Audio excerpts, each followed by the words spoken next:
Здравствуйте, дорогие мастерицы и рукодельницы! Меня зовут Марина Бердинских. Сегодня я хочу представить вам новый мастер-класс, первый весенний мастер-класс, который мы будем делать. Это светильник в стиле Shabby Chic номер 2. Вот он у нас светится, как обычно. Видно, да? Такую композицию я сначала хотела назвать свадебной, но не стала ограничивать восприятие, потому что этот светильник подойдет для любого торжества, украсить стол любой компании в любой праздник. Много конфет, как всегда, оригинальная форма.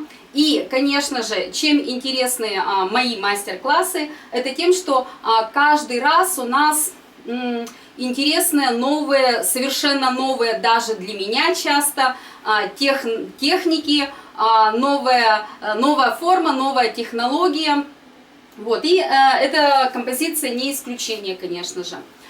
Здесь у нас, что самое главное, это тяжелая основа, потому что совсем недавно встал вопрос, вот девочки спрашивают, как сделать так, чтобы композиция была устойчива, потому что если делать такой светильник, допустим, интерьерной композицией, то у всех есть дети, внуки, животные, можно хвостиком махнуть и композиция упала, да, это не красиво, не хорошо.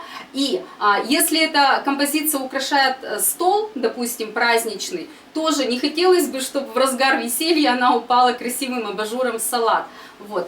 Для этого я разработала именно вот такую вот тяжелую основу. Как это сделать, чтобы и форма была, причем форма такая, как нам надо, чтобы ее не искать в магазинах. У кого-то есть, у кого-то нет, у кого-то продается, у кого-то не продается. Мы ее делаем сами, и в то же время она тяжелая. Интересно очень. Дальше. Внизу мы делаем украшением. Тоже это не просто цветочки сверху приклеены. Здесь тоже есть свои хитрости и фишечки, которые обычно я, когда придумываю что-то, вот так вот ручки потираю, как интересненько. И свет, конечно же, у нас уже были светильники, но они обычно просто ставились вниз, тут все ясно и понятно, да, здесь вот они у нас сверху вниз смотрят, светят, это очень интересно. Ну и сама форма. Девочки, которые, я думаю, что занимаются изготовлением, составлением букетов, вот знают, что цветы научиться делать можно, это, в общем-то, не секрет. А составить их в единую гармоничную композицию, с этим возникают часто сложности. Здесь на мастер-классе как раз мы этому и учимся. Составлению цветочной композиции и вставлению цветочной композиции уже в большую гармоничную единую композицию. Вот такой у нас новый весенний, первый весенний мастер-класс.